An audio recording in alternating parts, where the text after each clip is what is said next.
साथीहरु नमस्ते। हामी चाहिँ यो बस पार्कबाट आउने गाडी सुकेधारबाट चढेर सरर पाथिभरा माताको दर्शन गर्न जाँदैछौँ।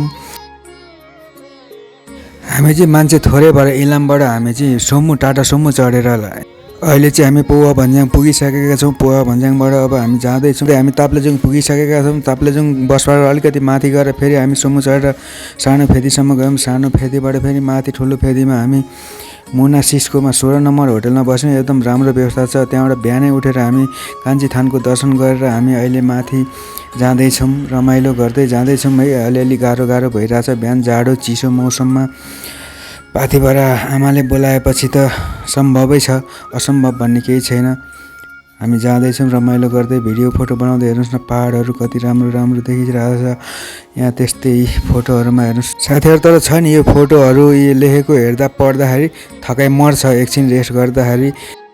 हेर्नुहोस् न यो पाहाडहरूको दृश्य, पाहाड हिमाल उता देखिराखेको छ। पछाडि एकदम सफा मौसम छ, रमाइलो भइराखेको छ साथीहरू।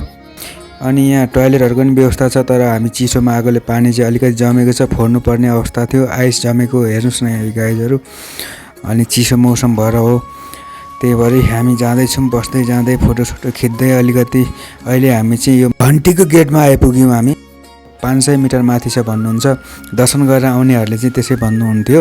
हामी जाँदैछौँ। अनि यो लेखेको पढ्दाखेरि आनन्द आउँछ क्या। यो थकाइ लागेको पनि थकाइ नै मर्छ है गाइजहरू। साथीहरू हामी माथि पुगिसकेका छौँ। बस्दै पुगिसकेका छौँ। हेर्नु घन्टी कति ठुलो घन्टी। फोटोसोटो भिडियो खिच्नलाई राम्रो रमाइलो छ।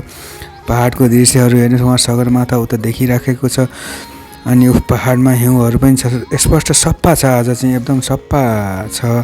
अनि भिड पनि त्यति रहेछ हामी पुग्दाखेरि एकदम राम्रोसँग। अनि पुग्यौँ हामी। अब थकाइ मार्दै बस्दै अलिअलि गाह्रो त भइहाल्छ हिँड्दाखेरि है। तर माथि पुगिसकेपछि आनन्द आउँछ। यो लेखेको बोर्डहरूमा पढ्दै जाँदा झन् आनन्द आउँछ। थकाइ नै मर्छ। यी पहाडहरूको दृश्य देख्दाखेरि अहिलेको थकाइ त हाम्रो सबै मइसक्यो। हामी दर्शन गर्नलाई नि त्यति लाइन बस्नु परेन, भिड थिएन। हेर्नुहोस् त हामीले दर्शन पनि गरिसकेका छौँ।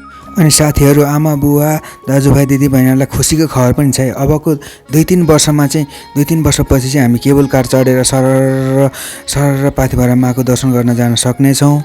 अनि बुढाबुढी हिँड्न नसक्नेहरूलाई चाहिँ धेरै सुविधा हुनेछ क्या। केबल कार बनिसकेपछि धेरै सुविधा हुन्छ हिँड्न नसक्नेहरूलाई दर्शन गर्न आउनको लागि जानको लागि है। अनि राम्रो पनि हो एक प्रकार। पहिले एकचोटि रोकेको थियो यो काम। अहिले चाहिँ यहाँ साथीहरूले भन्नुहुन्छ कि सुचारू भइसकेको छ बन्नको लागि। एकदम खुसीको खबर हो यो चाहिँ, खुसीको कुरा हो। अनि साथीहरू सम्पूर्ण आउनुहोला दर्शन गर्नको लागि है। सम्पूर्णले सुनिदिनु भयो, हेरिदिनु भयो भिडियो। हजुरहरू सम्पूर्णलाई धन्यवाद छ। अहिले आउन नसक्ने जान नसक्ने आमा बुवा बुढाबुढी आमा बुवाहरू चाहिँ 2-3 वर्षपछि चाहिँ जाँदा एकदम राम्रो हुन्छ। सरर केबल कार पनि बन्छ। केबल कारमा चढेर सरर है त।